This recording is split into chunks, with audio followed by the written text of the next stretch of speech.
Hate politics का narrative बिकता है हमारे जैसे जाहिल मुल्कों में। भारत ने तय कर लिया है खून और पानी एक साथ नहीं बहे। इंडिया को छोड़ें, आप पाकिस्तान में देख लें, आम आदमी वो चैनल देखता है जो उसके लीडर के हक में बात करता है। देखिए, आप जिस तरह के वाकयात हैं, आप गौर कीजिएगा, उससे महीना 2 महीने 6 महीने बाद कोई किसी ना किसी स्टेट का इलेक्शन जरूर होता है। इलेक्शन में ये सौदा बेचते हैं कि वो देखें जी पहलगाम कर दिया, वो ये कर दिया, ये हमारे दुश्मन है, ये हमारी जड़ें का, तो वो फिर चलता है। किस तरीके से ये पॉलिटिक्स को यूज किया जा रहा है, क्योंकि पाकिस्तान इट्स एनिमी। जब ये लोग चीज समझ जाएंगे उस दिन ये इस खित्ते की तरक्की का दिन हो जाएगा। ये जिसको आप वॉर कह रहे हैं, मैं इसको एक बैटल कहता हूँ। जंग जो होती है ना, जाके पूछें कोरियन से, पूछें जापान से, पूछें इराक से, पूछें, यूएस का रोल है वो यूएस का नहीं है, वो ट्रंप का रोल है। इंडिया पे उसके 2-3 गुस्से हैं बड़े सख्त। America wants sort of satellite country in south Asia, तो उसे लगता था ये इतना फॉर्मिडेबल मुल्क है कि ये चाइना से भी निपट सकता है और बाकी रीजन में भी एक थानेदार का काम कर सकता है। So that's why every government of America used to support India. अस्सलाम वालेकुम, मैं हूं तलाल मकबूल नया दौर के साथ, और मेरे साथ आज पर एक स्पेशल गेस्ट मौजूद हैं, डॉक्टर खालिद मंसूर भट्ट सर। अस्सलाम वालेकुम, बहुत शुक्रिया आपका वक्त देने का। डॉक्टर साहब इस वक्त he is a serving dean at the faculty of social sciences at UCP, and उससे पहले सर आपने पूरी ज़िंदगी, जैसे हम बात कर रहे थे, जीसी में गुजारी। वहाँ पे started from a student of political science and at the end you became the dean of Government College Lahore. साल खत्म होने वाला है, and very important year for Pakistan.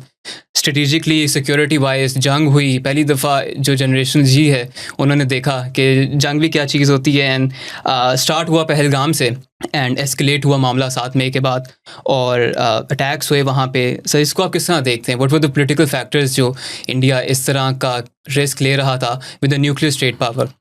देखें, जो नरेंद्र मोदी साहब हैं वो हेट पॉलिटिक्स की वजह से आए हैं इक़्तिदार में, और एक दफ़ा नहीं दूसरी दफ़ा फिर आए हैं। तो यहाँ पे हेट पॉलिटिक्स का नैरेटिव बिकता है हमारे जैसे जाहिल मुल्कों में।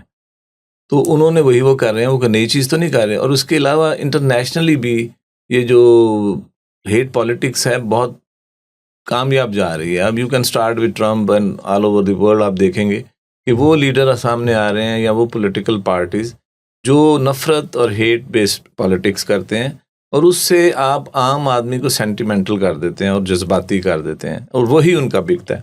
अब मोदी साहब का जो नैरेटिव है वो हेट बेस्ड है, और उन्हीं वजह से वो पहली दफ़ा जीते, फिर वो जीते, फिर जीते। तो ये क्यों है? इसलिए कि वो लोग उनकी बात को फॉलो करते हैं, उसको उन्हें अच्छी लगती है। आप देख लें, इंडिया को छोड़ें, आप पाकिस्तान में देख लें, आप आम आदमी वो चैनल देखता है जो उसके लीडर के हक में बात करता है। जो उसके लीडर को पसंद नहीं करता या उसके हक में नहीं करता, चले इसको मैं सॉफ्ट कर देता हूँ, वो चैनल ही नहीं देखते। इससे आप अंदाज़ा लगाएं आम आदमी के बिहेवियर का। तो इंडिया और इंडियन पीपल जो है वो हमसे बहुत डिफरेंट नहीं है, वो भी हमारी तरह की हैं। तो उन्होंने ये नैरेटिव लिया कि जी वाकई अब नफ़रत पाकिस्तान से करते हैं। देखो ना, एक आपने डेमोनाइज करना होता है कि वो हमारा दुश्मन है और वो हमें नुकसान पहुंचाएगा। इन्होंने पार्टीशन भी कराई और एक धरती माता के 2 टुकड़े कर दिए। वो जख्म अभी तक उनका ताज़ा है और वो नहीं भूल पाते, और इस तरह के लीडर वो भूलने भी नहीं देते लोगों को। तो इसलिए हेट बेस्ड पॉलिटिक्स है। तो वो जीते और उन्हें लगा यार ये तो बड़ा नैरेटिव बिकता है, फिर उन्होंने और उसको मजबूत करना शुरू कर दिया, और उसको, तो फिर वो जीत गए। तो लिहाजा ये उनकी पॉलिटिक्स जो भी स्टाइल है उसका ये शाखसाना है कि उन्होंने एक दुश्मन खड़ा करना होता है जिसके लिए वो बताएंगे कि आपके लिए बड़ा ख़तरा है और आपके लिए पता नहीं क्या क्या कर देगा, और लोग उसको फॉलो करना शुरू कर देते हैं। तो इसीलिए पहलगाम ये देखिए, आप जिस तरह के वाक़यात हैं, आप गौर कीजिएगा, उससे महीना 2 महीने 6 महीने बाद कोई किसी ना किसी स्टेट का इलेक्शन ज़रूर होता है। तो वो फिर इलेक्शन में ये सौदा बेचते हैं कि वो देखें जी पहलगाम कर दिया, वो ये कर दिया, ये हमारे दुश्मन है, ये हमारी जड़ें का, तो वो फिर चलता है। तो ये उसी की कंटिन्यूटी है हेट पॉलिटिक्स की, और उनका जो नैरेटिव है वो जिंदा रखते हैं, और उसके लिए उन्हें आइडियल एक मुल्क मिला हुआ है पाकिस्तान, जो पहले इकट्ठे थे, अब वो क्योंकि अलग हो गए इसलिए वो हमारे लिए एक्सेप्टेबल ही नहीं है। तो आज तक दिल से उन्होंने माना ही नहीं पाकिस्तान की जो है इंडिपेंडेंस। बस ये तो रिपीटेडली होता रहा है। पहलगाम से पहले भी इमरान खान की गवर्नमेंट भी पाकिस्तान पे अटैक हुआ, बट डू यू थिंक अब इंटरनेशनली तो एक इमेज बन गई हुई इंडिया की फॉल्स फ्लैग ऑपरेशंस की, तो क्या आपको लगता है कि वहाँ पे जो डोमेस्टिक लोग हैं, वहाँ पे जो पब्लिक ओपिनियन है, वो ये चीज़ अभी तक नहीं समझा कि ये किस तरीके से ये पॉलिटिक्स को यूज़ किया जा रहा है to keep Pakistan its enemy. जब ये लोग चीज़ समझ जाएंगे उस दिन ये इस खित्ते की तरक्की का दिन हो जाएगा। याद रखें मेरी बात, अभी तक लोग नहीं समझे। मैंने बताया ना, अभी कितने महीने पहले इलेक्शन हुआ, फिर वो जीत गए। तो लोग नहीं समझते, आम लोग नहीं समझते, जो जाहिल हैं, जो किसी ना किसी वजह से किसी मज़हब में फंसे हुए हैं, तो वो इस चीज़ को कैरी करते हैं। तो उन्हें पता है जब कैरी कर रहे हैं, हम दोबारा आ रहे हैं, तो वो क्यों अपना स्टांस बदलें। और लोगों को बदलने के लिए वैसे तो मेरा ख्याल है तालीम भी कोई फ़र्क नहीं डालती, बहुत से पढ़े लिखे भी जाहिल हमें मिलते हैं दुनिया में। तो वजह यह है कि एक नैरेटिव बिल्ड हो गया हुआ है, लोग उससे मुतासिर हैं, लोग उसको फॉलो करते हैं और वो समझते हैं इसी में निजात है कि हम बस पाकिस्तान को तबाह कर दें, इसका बेड़ा गर्क कर दें, तो फिर हम बड़ा जी। हालांकि अगर आप किसी को तबाह करेंगे तो आप भी कैसे बच सकते हैं, लेकिन ये लोग ये नहीं समझते। वो कहें ये हमारा दुश्मन है और हमारे दुश्मन का ये बड़ा सही सबक सिखा रहा है, और अल्लाह ना करे वो 9 मई वाले मामला में अगर उनका कोई अपर हैंड हो जाता। आज तो हम सेलिब्रेट कर रहे हैं ना जी, हमने ये कर दिया, वो कर दिया, और वो थोड़े से खामोश हैं। और खामोशी भी की वजह भी आपको पता है, वो अगला क्वेश्चन होगा उसको कर लेंगे। तो वो वजह यही है कि वो सेलिब्रेट कर रहे हैं कि अब पाकिस्तान भी तो आप देखें जान नहीं छोड़ा इस चीज़ में, रोजाना एक चीज़ करता है कि वो जी कभी प्राइम मिनिस्टर कह रहा है, कभी चीफ ऑफ आर्मी, कभी इवन डोनाल्ड ट्रम्प कह रहा है। नहीं, वो और हंस में कहता है। हमारे जो पॉलिटिशियन हैं, हमारे जो स्टेक होल्डर हैं, वो भी अभी तक कल भी मैं सुन रहा था मियाँ साहब की तकरीर के, जी हमने ऐसा मुक्का मारा ये, तो हम भी नहीं छोड़ रहे वो बात, क्योंकि हमने तो साबित करना है कि हमने इतने बड़े दुश्मन को दांत खट्टे कर दिए और लोग उससे बड़ा इम्प्रेस होते हैं। इसी तरह अगर वो अपर हैंड उनका होता तो उन्होंने भी जान नहीं छोड़नी थी। तो ये उनका सौदा है जो बिकता रहता है और वो बेचते हैं, और अगर कहीं मिल जाए इस तरह का वाकया तो then they start celebrating। Sir लेकिन मिलिट्री साइड, इमरान खान की गवर्नमेंट पे भी हमारे पे अटैक हुआ, लेकिन तब हमारी जो पोजीशन थी वो थोड़ी सी सबमिसिव सी फील हो रही थी। इस दफ़ा जिस वक्त सर अटैक हुआ है तो we were very strong, we give him a befitting reply. Attack में फ़र्क है, यस, बट स्टिल सर जो गवर्नमेंट की पोजीशन थी और जो उसका पोस्चर था, that is very different compare to Imran Khan की गवर्नमेंट। मैं इसको ना, तो वो दोनों एक डिफरेंट चीज़ें हैं। ये एक बाकायदा ट्रेंड ऑर्गेनाइज आर्मी का एक दूसरे से इनकाउंटर था। वो जो अब एक तरह से किसी ने कर दिया, जो टेररिस्ट हैं या जो भी थे उन्होंने किया, एक्ट किया, आगे से उनकी फौज ने किया। वो मिलिट्री वर्सेस मिलिट्री नहीं था सर। लेकिन जब अभिनंदन पाकिस्तान आया था उस टाइम भी सर यही बात चल रही थी। वही कह रहा हूँ ना, वो एक इंडिविजुअल आ गया, पाकिस्तान पकड़ा, इन्होंने पकड़ा, वापस भी कर दिया। अच्छा, मैं इसको कोई बहुत बुरी चीज़ नहीं समझता कि यार बजाय कि कल को जंग हो जाए और आप एक बंदे की वजह से जंग शुरू कर दें, तो यार चीज़ों को ना मिनिमाइज करना चाहिए बजाय कि एस्केलेट कर दें कि एक बंदा नहीं छोड़ना चाहे जंग हो जाए। ये अब देखें, जो वर्ल्ड वॉर भी शुरू हुई थी एक प्रिंस के कत्ल करने पे हुई थी और उसके बाद पूरी दुनिया लपेट में आ गई थी। तो मैं हमेशा एक बात कहता होता हूँ, but it is an established thing, you can start a war but you can't and the war. तो इसलिए अगर किया तो अच्छा किया, अवॉइड हो गया क्रिटिकल सूरत हाल, और बहुत से जो लोगों की जानें और अमलाक बच गई। पर सर दोनों कंट्रीज न्यूक्लियर स्टेट कंट्रीज हैं, डेटरेंस इस दफ़ा कहीं काम नहीं आई। देखें अगेन, ये भी आपकी जंपिंग इन द कंक्लूजन, ये डेटरेंस का एक रहता है हर वक्त कि उसके पास है, और अगर मैं करूँगा तो वो भी करेगा। ये जिसको आप वॉर कह रहे हैं, मैं इसको एक बैटल कहता हूँ। एक छोटी सी बैटल थी, 5-10 घंटों की बैटल थी, ये जंग तो नहीं थी। असल हमारे जैसे मुल्कों का प्रॉब्लम है, पाकिस्तान एंड इंडिया, हमने अभी तक कोई जंग देखी नहीं है। जंग जो होती है ना, जाके पूछें, कोरियन से पूछें, जापान से पूछें, इराक से पूछें कि जंग क्या होती है, क्या उसके बाद हालात होते हैं और कितने के कर्जे चढ़ते हैं और फिर क्या क्या मामलात होते हैं ज़िंदगी में। अभी तक जर्मनी अपना जंग के जो है वो पे करता है, जापान भी करता है, इराक अभी तक रिकवर नहीं कर, अभी तक इतने। तो हमने तो जंग है देखी, दोनों ने नहीं देखी। तो इसीलिए ये छोटी छोटी बैटल को ना सेलिब्रेट करते हैं। हमने पहलगाम में ये कर दिया, वो कर दिया, वही बेची जा रहे हैं। हमने भी माशाल्लाह, इसमें कोई शक नहीं कि इतने बड़े दुश्मन को इतना दांत खट्टे करने समथिंग, लेकिन जितना हम सेलिब्रेट कर रहे हैं, मतलब 9 मई को 6 महीने हो गए, हम जान नहीं छोड़ रहे इंडिया की। हर वक्त कहते हैं, असल में हम उन्हें ना एक टीज कर रहे हैं, और ये अपने असल उनके लिए नहीं, ये हमारे लोगों की सेटिस्फैक्शन। देखें जी हमने क्या कर दिया, हमने 7 गुना बड़े दुश्मन को नाकों चने चबवा दिए और वो भाग गया। ये तो ये आप सेलिब्रेट करते हैं just to address your people, common people. देखें जी हमारी गवर्नमेंट कितनी जोरदार है कि और अपना वोट बैंक भरा रही है। अपना वोट बैंक भी बढ़ा रही है वो गवर्नमेंट। एक अलग एक, लेकिन आपकी गुडविल जरूर होती है। Goodwill वोट जरूर बैंक होती तो ट्रांसलेट होना होता है जब इलेक्शंस होते हैं, लेकिन लोगों में गुडविल होगी कि यार ये काम तो है ना कि इतने बड़े दुश्मन का आपने उनके इतने जहाज गिरा दिए और इतने जहाज उनके जैम कर दिए। अभी जैम आगे कर इस पे नहीं आ रहे क्योंकि कुछ जहाज इन्होंने लॉक करके जैम किए हुए थे और इनके जो इंस्टॉलेशन थी वहां भी एक्यूरेट लगे हैं हमारे मिसाइल। मिसाइल्स। तो इसलिए वो जरा खौफजदा हो गया कि ये तो पता नहीं चल रहा हो क्या रहा है हमारे साथ। तो इंडिया तो अब नहीं ना कोई सेलिब्रेट कर, लेकिन हाँ now this is our turn to celebrate this kind of things. But you know sir, इससे पहले इंडिया की जो पोजीशन थी इन साउथ एशिया वो बड़ी डिफरेंट थी। अब तो क्योंकि उनका ये प्रोपेगेंडा सामने आ गया कि किस तरह फॉल्स फ्लैग ऑपरेशन उन्होंने किया।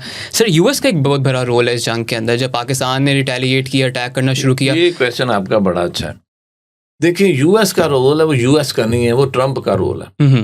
ट्रंप, मैं एम्बेसडर पिछले दिन हमारे आए हुए थे, मैंने जब इनके इलेक्शन हुए थे तो मैंने कहा what you predict about Trump, अभी जीते हैं एक हफ्ता पहले। कहता I can only predict about Trump that he is very unpredictable. Government of America की ये पॉलिसी नहीं हो सकती कि इंडिया को थोड़ा सा टफ टाइम दे, ये ट्रंप ही कर सकता है। अच्छा है या बुरा मैं इस बहस में नहीं जाता, लेकिन जहां उसका दिमाग चल जाता है वो नहीं परवाह करता मुझे स्टेट डिपार्टमेंट क्या कह रहा है या मुझे पेंटागन क्या कह रहा है, ही जस्ट डू इट।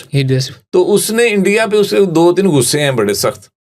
उसको एक तो ये गुस्सा है या उसको किसी ने ब्रीफिंग की है या उसे खुद पता है कि पिछले 75 साल से वो रशिया के साथ उसकी दोस्ती है, उनसे भी सारी चीज़ें लेता है, हर चीज़ लेता है और अमेरिका को भी एक्सप्लॉइट करता रहता है। अब ये सारे प्रेसिडेंट, ये उनकी स्टेट पॉलिसी थी कि इंडिया को हमने नाराज़ नहीं करना, चाहे वो रशिया के साथ रखे। अब उसकी जेन्युइन रीज़न है कि America wants a sort of satellite country in south Asia. तो उसे लगता था ये इतना फॉर्मिडेबल मुल्क है कि ये चाइना से भी निपट सकता है और बाकी रीजन में भी एक थानेदार का काम कर सकता। So that's why every government of America used to support India.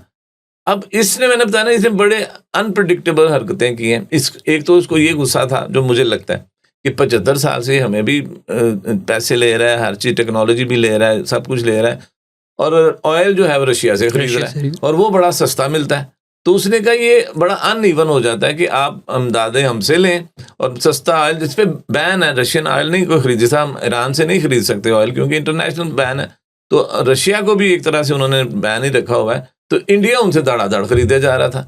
उसको इस बात का बड़ा गुस्सा है कि ये क्या हरकत है कि आप देखें ना, आप जब एक मार्केट रेट से 50% सस्ता ऑयल लेंगे और लोगों को महंगा ही बेचेंगे तो आपको तो इकोनॉमिकली बड़ा फ़ायदा होगा, तो इससे आप एक बेहतर बार्गेन पोजीशन में आ जाते हैं ना। तो असल में ट्रंप को ये उस पर बड़ा गुस्सा है कि ये यार हमें खाता रहा है हमेशा से और सारे प्लस पॉइंट इसके रशिया के साथ है और उसके साथ डिफेंस पैक्ट भी है। तो ये उसके बाद दिमाग में फंस गया कि हमें एक्सप्लॉइट कर रहा है। सर एक तीसरा मुल्क भी बड़ा इंपॉर्टेंट है इसके अंदर, चाइना के प्लेन्स यूज़ हुए, वेपनरी यूज़ हुई, उसको सर आप किस तरह देखते हैं? नहीं देखिए, चाइना और पाकिस्तान ये आप समझ लें ये long lasting. You are an expert on China Pakistan relations. I am a student of Chinese affair, but point is China Pakistan एक दूसरे के लिए लाजम मलजूम है। अब मैं क्यों कहता हूँ, क्योंकि पाकिस्तान की पोजीशन बड़ी यूनिक है साउथ एशिया में, particularly in presence of China joint, कि पाकिस्तान अगर साइडेड विद चाइना तो India is out class. Okay, and if Pakistan side with India तो चाइना को बहुत टफ कंपटीशन मिलेगा। दूसरी बात है चाइना की जो एक्सेस है इंटरनेशनली, अगर आप हिस्ट्री में भी चले जाएं तो पहला जो हमने विंडो खोली थी चाइना के लिए PIA की शक्ल में, पहला जहाज जो गया था बीजिंग में तो पाकिस्तानी था।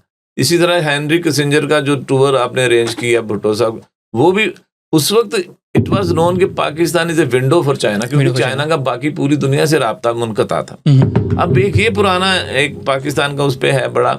दूसरा ये है कि आजकल पॉलिटिकल हालात में अगर पाकिस्तान माइनस करें तो चाइना का जो एक्सेस है इंडियन ओशन में और अरब मुल्कों में, मिडल ईस्ट में, यूरोप में, वो बड़ा मुश्किल हो जाता है। तो इसीलिए उसने CPEC बनाया है। और जब आप बिलियंस ऑफ डॉलर इन्वेस्ट कर रहे हैं किसी मुल्क पे तो कितना ज़रूरी होगा। और अगर पाकिस्तान की उससे इकोनॉमी बेहतर होती है या इसकी स्ट्रेटेजिक पोजीशन बेहतर होती है तो पाकिस्तान को भी हार्म नहीं है। क्योंकि अगर देखें कि आपके पूरे पड़ोसी मुल्कों में सिर्फ चाइना के साथ ही आपके ताल्लुकात ठीक है, वरना कोई भी मुल्क निकालें आपके ताल्लुकात रिजर्वेशन है। अफगानिस्तान से देखना आपने, आप ईस्ट में भी एक बॉर्डर खोल दी है, ईरान से भी कोई बहुत आइडियल नहीं है। तो एक ही मुल्क बचता है, हमारी भी मजबूरी है चाइना, तो चाइना की भी किसी हद तक मजबूरी तो है कि because China trust Pakistan, that is very good कि ट्रस्ट वर्दी फ्रेंड्स हैं ये। सो सर इसी के साथ आप देख सकते हैं कि इंडिया भी अफगानिस्तान के साथ डिप्लोमेटिक अपने ताल्लुकात बेहतर कर रहा है, which is quite concerning for Pakistan, क्योंकि देखें एक साइड पे रिसर्जेंस हुई है टेररिज्म में,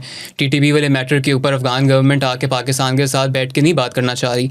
सो डू यू थिंक कि इंडिया का इस चीज़ के अंदर रोल है when it comes to terrorism in Pakistan, resurgence in terrorism Pakistan? लेकिन आप इसे वन साइड से ना देखें। मेरा एक आदत है कि मैं ज़रा क्रिटिकली देखता हूँ और आंखें खुली रख। ये आपका कोई दुश्मन अगर हो तो आपके दुश्मन का वो दोस्ती होगा, ये नेचुरल एक। अब अफगानिस्तान को भी कोई झेलने के लिए तैयार नहीं है, उसकी भी कहीं भी, क्योंकि नॉन सीरियस गवर्नमेंट है, इररिस्पॉन्सिबल गवर्नमेंट, तो उसके साथ कोई भी उस तरह के रिलेशनशिप नहीं रख रहा ना, क्योंकि अनरिलायबल हैं, वो जिम्मेदार गवर्नमेंट नहीं है। हो गई ये बात। अब मैं इनका दूसरा रुख देता हूँ। हम सिखों के साथ कितनी मोहब्बत रखते हैं, कितना फैसिलिटेट करते हैं और कितना उन्हें प्रमोट भी करते हैं। क्यों करते हैं? क्योंकि they are struggling against India. तो दिस इज बिट नेचुरल कि आपका जो दुश्मन होता है वो चाहता है कि आपके जो दुश्मन है मैं उनको पैटर्नाइज करूँ, उनको अलाय करूँ। तो इंडिया वही कर रहा है विच इज़ एक्सपेक्टेड। और वो तालिबान माशाल्लाह इतने अक्लमंद हैं कि वो उनके हाथों में खेल रहे हैं, क्योंकि Pakistan should be their first choice, क्योंकि उन्हें समंदर तक जो एक्सेस मिल रही है, इंपोर्ट एक्सपोर्ट के लिए जो मिल रही है, वो तो पाकिस्तान से मिल रही है। बिल्कुल सर। तो लेकिन वो बस जिस तरह के हैं बादशाह लोग, वो कुछ do you see it as a threat to Pakistan national security? Threat, no doubt. क्योंकि देखें, जब आप आपके ईस्टर्न बॉर्डर पे इस तरह का अनस्टेबल गवर्नमेंट हो और वो हों भी मतलब प्रो इंडिया तो बाद में है, और वो उस तरह के रिस्पॉन्सिबल ना हो। देखें ना, जब डिप्लोमेटिक आप डील करते हैं ना चीज़ों के साथ, तो यू शो सम रिस्पॉन्सिबिलिटी। वो उनको परवाही कोई नहीं। अब जो वो कहते हैं खवातीन के बारे में या बाकी मामला में, वो पूरी दुनिया नहीं मानती, रिजेक्ट करती है बिल्कुल। तो अब इंडिया इतनी बड़ी डेमोक्रेट होने के बावजूद, इतना वो सारा कुछ करने के बावजूद उनको एक पैट्रनाइज कर रहा है। तो इंडिया के हक में ये नहीं जाती चीज़, बल्कि दुनिया सोच रही है क्या कर रहा है, कि ऐसे लोगों को सपोर्ट कर रहा है हु आर वेरी इररिस्पॉन्सिबल, और उनकी जो इंटरनेशनल कमिटमेंट है उसको भी ज़्यादा कदर नहीं करते, केयर ही नहीं करते। तो ऐसे मुल्क से आप कैसे रख सकते हैं जो इंटरनेशनल रिस्पॉन्सिबिलिटीज़ को ऑनर ना करता हो? तो इंडिया के तो ये हक में जाती है कि एक दूसरे बॉर्डर पे भी, एक इधर इंडिया के साथ टेंशन है, दूसरी तरफ अफगानिस्तान से हो जाएगी, तो इंडिया तो बड़ा खुश है। लेकिन इंटरनेशनली इस चीज़ को ज़्यादा नहीं किया जा रहा अप्रिशिएट। वो समझ रहे हैं कि इंडिया भी रिस्पॉन्सिबल हो गया है और ऐसे लोगों को सपोर्ट या पैटर्नाइज कर रहा है जो कि रिस्पॉन्सिबल नहीं है। तो ये बहरहाल पाकिस्तान की लम्हा फिक्री है कि वो वहाँ, और जिसकी वजह से पाकिस्तान में दहशतगर्द हमले भी पिछले दिनों में भरे हैं। वो तो माशाल्लाह पिछले 40 साल से चल रहा है। लेकिन सर अब तो रिसर्जेंस तो सर ज़्यादा हो गई है ना। यू हैव टू पे द प्राइस। आपने अगर उनका बॉर्डर बंद किया है, उनके जो पोरस बॉर्डर है ना, हमारा बॉर्डर पे कंट्रोल ही नहीं है, तो पाकिस्तान ने ये तो एक अच्छा इकदाम किया ना कि उनका बंद कर दिया बॉर्डर। ठीक है, उसका तड़पेंगे तो सही, तो उनके पास यही हाल है कि जो कुछ जो नहीं मानता वहाँ टेररिस्ट अटैक कर दो। तो कितनी दफ़ा करेंगे? We should be ready to face this kind of thing, क्योंकि इसके बगैर गुजारा नहीं है आपका। अगर आप उन्हें फ्री हैंड देते हैं तो और आपके और अंदर पेनिट्रेट करेंगे और 5-10 साल बाद करेंगे। यहाँ भी वही गवर्नमेंट होनी चाहिए जो हमारी है। तो ये अनकंट्रोलेबल थिंग है, तो इसे कहीं ना कहीं फुल स्टॉप लगाना पड़ेगा। सर लेकिन डिप्लोमेटिक फेलियर्स भी तो हुए हैं पाकिस्तान और अफगान गवर्नमेंट के साथ, तो क्या आपको लगता है कि इंडिया का रोल है उस चीज़ के अंदर? क्योंकि तालिबान इस वक्त बैठ के टीटीपी के ऊपर बात करने के लिए रेडी है ही नहीं पाकिस्तान के साथ। देखें ना, उनकी अपनी पॉलिसी है। अगेन हम थोड़ा सा भूल जाते हैं कि Afghanistan is not a province of Pakistan. उनकी अपनी पॉलिसी है, उस पर हम इतराज़ कर सकते हैं, लेकिन उनकी चॉइस है ना। हम उन्हें मजबूर नहीं कर सकते कि आप इंडिया से ना बातचीत करें या इंडिया से ताल्लुकात न रखें। आप देखें, चाइना ने भी अपना डिप्लोमेटिक फ्रंट कभी बंद नहीं किया इंडिया के साथ। बिल्कुल। हम समझते हैं कि हमारे ताल्लुकात ठीक नहीं तो चाइना भी उसे ख़राब कर देगी। बड़ी दकियानूस सोच होती है। इंटरनेशनल रिलेशन इस तरह नहीं होते। हर मुल्क ने अपना इंटरेस्ट देखना होता है जहां उसे है। अब सारी टेंशनों के बावजूद खित्ते में सबसे बड़ी ट्रेड चाइना की इंडिया के साथ है, बिलियंस ऑफ डॉलर। तो वो तो अपनी ट्रेड नहीं बंद कर रहा, तो इस पे माइंड भी नहीं करना चाहिए। हर मुल्क ने अपनी पॉलिसी, अपना इंटरेस्ट देखना होता है। तो अगर अफगानिस्तान कर रहा है, लेकिन बहरहाल इंडिया को एक जिम्मेदार मुल्क का सबूत देना चाहिए, और इंटरनेशनली इसको कोई वेलकम नहीं किया जा रहा। और इवेंचुअली मुज़ाकरात ही होने तालिबान के साथ भी और उनकी गवर्नमेंट के साथ भी। और मैं हाल मुज़ाकरात से अच्छी चीज़ कोई नहीं। लड़ाई करके कितना आप कर लेंगे चीज़ें।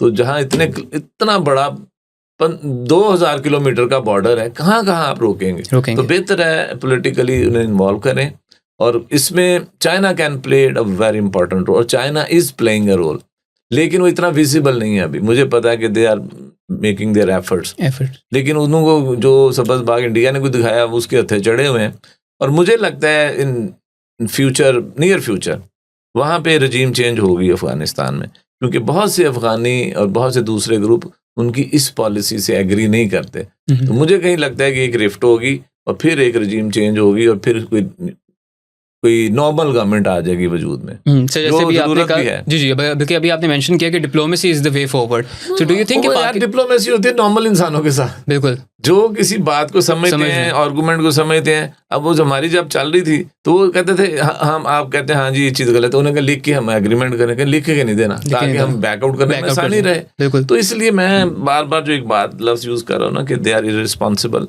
और वो इंटरनेशनल डिप्लोमेसी, इंटरनेशनल जो कन्वेंशंस हैं या चीज़ें, उसको नहीं लिफ्ट कराते। अब खवातीन के बारे में जो सलूक है उनका, बिल्कुल सारी इंटरनेशनल कन्वेंशन उसके अगेंस्ट है, तो वो करे जा रहे हैं, परवाह नहीं करते, नहीं हमारा मजहब कहता है करें, तो वो उनका एक अपना मामला है, इसलिए उन्हें बड़ा केयरफुली डील करना पड़ेगा। और अगेन चाइना को इन्वॉल्व करना चाहिए कि China can play an important role in this. But sir diplomacy की बात हो तो आपको लगता है कि पाकिस्तान और इंडिया के कोई डिप्लोमेटिक ताल्लुकात की गुंजाइश रहेगी, ऑल डोर्स हैव क्लोज्ड? देखिए, आप हमेशा आप बिल्कुल फुल स्टॉप नहीं लगा देते, वन शुड कीप होप और कीप ट्राइंग। जितने जाहिल लीडर हैं इर्द गिर्द हमारे, और उसके अलावा जो अवाम के हालात हैं कि हेट उनके बिकती है, तो मुझे कोई ज़्यादा उम्मीद नहीं है। और खुदा ना करे, मुझे लगता है किसी दिन बड़ा कोई इंसिडेंट होगा, बड़ा कोई जंग होगी, तो शायद फिर इन्हें समझ आ जाए। अभी हल्की फुल्की सर्कमिशन जो होती हैं, या पुलवामा टाइप करा दिया, कोई जहाज़ भेज दिया, तो ये मतलब हरकतें बस ठीक है, अपनी तसल्ली के लिए करते हैं, लेकिन दैट थिंग विल नॉट पे। तो हमें देखें, दोनों तरफ के लोगों को बैठना चाहिए मिलके, और लोगों की सोचना चाहिए। अगर आप इतने इतने बड़े बजट अपने डिफेंस पे लगा देंगे, तो सोशल डेवलपमेंट पे क्या लगाएंगे? बिल्कुल। तो this is the biggest problem of south Asia. This is the right time. वो सिक्योरिटी सेंट्रिक बन गया, वो सिक्योरिटी रिस्क बन गया हुआ है कि दोनों न्यूक्लियर हैं, दोनों के पास भरपूर किस्म के मजाइल हैं, आप दोजे हैं, जहाज बड़े सोफिस्टिकेटेड हैं, और ये इस रेस से निकल नहीं सकेंगे। देखिए ना, ये एक चेन रिएक्शन होता है। अगर वो कोई 10 जहाज खरीदेगा तो पाकिस्तान कहेगा मैं 10 नहीं, मैं 6 तो खरीदूं। बिल्कुल। पाकिस्तान कोई नई चीज लेगा, कोई टेक्नोलॉजी, तो वो कहेगा इसको काउंटर करने के लिए। So this is unending thing. और ये आप याद रखें, आर्मामेंट में 5 साल बाद आपने आज जो खरीदे हैं वो ऑब्सोलीट हो जाते हैं, then you go for new purchase.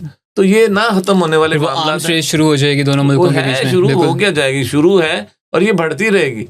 Arm race का क्या मतलब है कि आपकी स्पेंडिंग ज्यादा फिर आर्मामेंट पे होगी और लोगों पे कम होगी, और लोगों की जिंदगी, एजुकेशन पे, हेल्थ पे, उससे बजट कट होता रहेगा। सोशल डेवलपमेंट आते हैं चीजें, वो उधर सारा फोकस हमारा मिलिट्री पे हो जाएगा। क्वेश्चन है, 100 रुपया बजट है, आप 70-80 रुपए डिफेंस पे लगा देंगे, तो बाकी तो 30% में आपने सारा कुछ करना है मैनेज, तो वो कैसे होगा? सर एक्सटर्नल थ्रेट्स की तो बात हो रही थी, इंटरनली भी सर पाकिस्तान बड़ा इस वक्त इशू में है। बलोचिस्तान के अंदर टेररिज्म की वेव है, KPK के अंदर है, KPK की जो गवर्नमेंट है वो फौज के साथ कोऑपरेट नहीं करती, शिफ्ट आता रहता है। Sir how do you see it कि इंटरनली भी पाकिस्तान इतना वीक हो गया है पोलिटिकली कि वो अंदर की टेररिज्म को नहीं हैंडल कर पा रहा?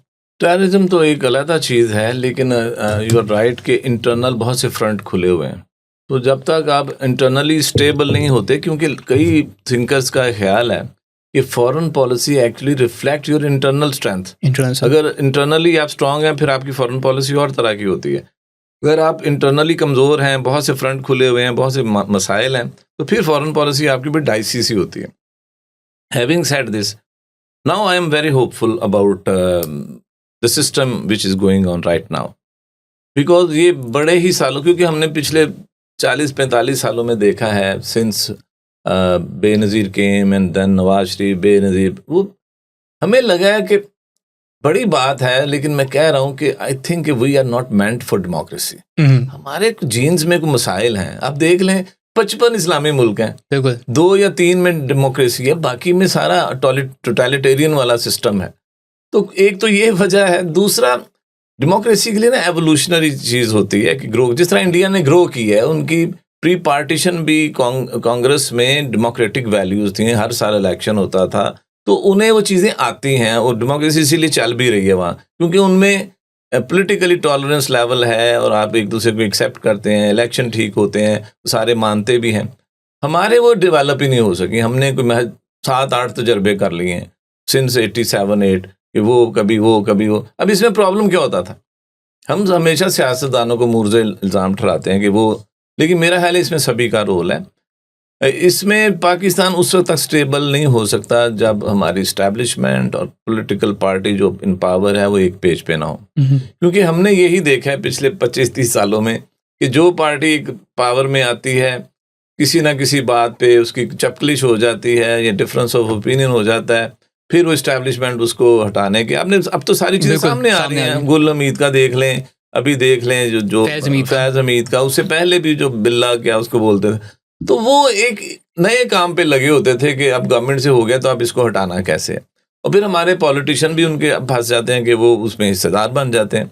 तो इसलिए मैंने देखा कि यहाँ स्टेबिलिटी नहीं आ सकी। Even Nawaz Sharif had 2/3 majority, even then he was ousted. तो ये मतलब है कि ये इलेक्शन नंबर गेम से हमारी स्टेबिलिटी नहीं आने, अनलेस और अनटिल हमारी जो गवर्नमेंट है और इस्टेब्लिशमेंट है वो एक पेज पे हो। और मैं यहाँ पे ऐड करना चाहता हूँ कि अब लगता है पाकिस्तान ने एक हाइब्रिड सिस्टम डेवलप कर लिया है, इन्वेंट कर लिया, बल्कि कि पहली दफ़ा देख रहा हूँ मैं, ठीक है नोबडी लाइक्स या कोई उसको लोग क्रिटिसाइज ही करते हैं कि आर्मी चीफ हर जगह क्यों बैठते हैं, लेकिन भाई this is solution of the problem. बजाय कि आर्मी चीफ पिछले कमरे में बैठा और वहाँ बैठ के ISI वालों को कहते अब ये कर दो, तो बेहतर नहीं उसे कमरे में बिठा लें, वो भी पाकिस्तानी है, वो भी उतना ही मुहिब वतन है। अब यहाँ डिफरेंस ऑफ ओपिनियन है, बिल्कुल। तो इसका मेरा ख्याल है, मुझे लगता है ये एक अच्छा हल है कि गवर्नमेंट और इस्टेब्लिशमेंट एक पेज भी हों, ताकि यकसुई के साथ पॉलिसियाँ हों, फॉरेन पॉलिसी हो, और इंटरनल थ्रेट भी करने तो हमारी एजेंसीज ने टैकल है ना, या रेंजर्स ने करना है, या पुलिस ने, या आर्मी ने। देखना जब टेररिस्ट आते हैं तो कौन उन्हें काउंटर करता है। इसी तरह अगर कोई पॉलिसी बनानी है उसके तो भाई ये सबको इकट्ठा होना पड़ेगा और होना चाहिए। लेकिन सर KPK में पीटे की गवर्नमेंट तो नहीं मान रही इस चीज़ के ऊपर, वो तो बहुत अगेंस्ट है। देखें अब इतना तो होता है, जितनी इंस्टेबिलिटी KPK के अंदर है इस वक्त ड्यू टू TTP, और उतना ही PTI की गवर्नमेंट जो है वो ऑपरेशंस के खिलाफ है। उनके आप डेली बयान देखें, अभी आप 1-2 महीने देखें तो सही जी, अब इसका भी बंदोबस्त हो जाएगा जो मुझे लगता है, क्योंकि they wanted to have all the stake holders on one page, ताकि उसके लिए पूरा थ्रॉटल जो है तालिबान का या जो एंट्री हो रही है उसको कंट्रोल, वो उस वक्त तक नहीं हो सकता जब तक पॉलिटिकल गवर्नमेंट और उस सूबे की गवर्नमेंट साथ अलाइंड ना हो। वो क्योंकि अलाइंड नहीं हो रही तो मुझे शक है कि कोई ना कोई एक्शन होगा जिसमें इस चीज़ को भी काउंटर किया जाएगा, और किया जाना चाहिए, क्योंकि पाकिस्तान तो सबसे पहले है ना। तो अगर इसमें हम सियासत में लगे रहेंगे सारी ज़िंदगी तो फिर वो खिलवाड़ ही होता रहेगा, स्टेबिलिटी नहीं मिलेगी आपको। तो स्टेबिलिटी के लिए मेरा ये जो नई इन्वेंशन है जो मैं नाम यूज कर रहा हूँ कि Pakistan has invented hybrid system having political government and establishment on one page, and they should head in toward the destiny. Otherwise गुजारा नहीं होना, और एक दूसरे की टांगे और एक दूसरे के इल्जामात ही लगते रहेंगे, उसका पाकिस्तान को कोई बेनिफिट नहीं होना, और हमने देखा 75 साल में नहीं हुआ। तो इसलिए बेहतर है ये हाइब्रिड मॉडल। टर्की में भी तो था इस तरह का, तो चला और फिर उसके बाद स्टेबिलिटी भी आ गई। तो पहले पाकिस्तान की सलामती और उसके साथ स्टेबिलिटी बड़ी ज़रूरी है, और उसके लिए जो मेन स्टेक होल्डर है उन्हें एक पेज पे होना चाहिए। ठीक है sir, thank you so much for your time, and काफ़ी आपने इनसाइड इन्फॉर्मेशन भी दी है हम लोगों को about the demography of the political and security situation of Pakistan, and especially on the South Asia. So sir, thank you so much for coming, and thank you so much for your time. Thank you for inviting me here. इसी के साथ जी हमें इजाज़त दें, अपना बहुत सारा ख्याल रखिएगा। अल्लाह हाफ़िज़।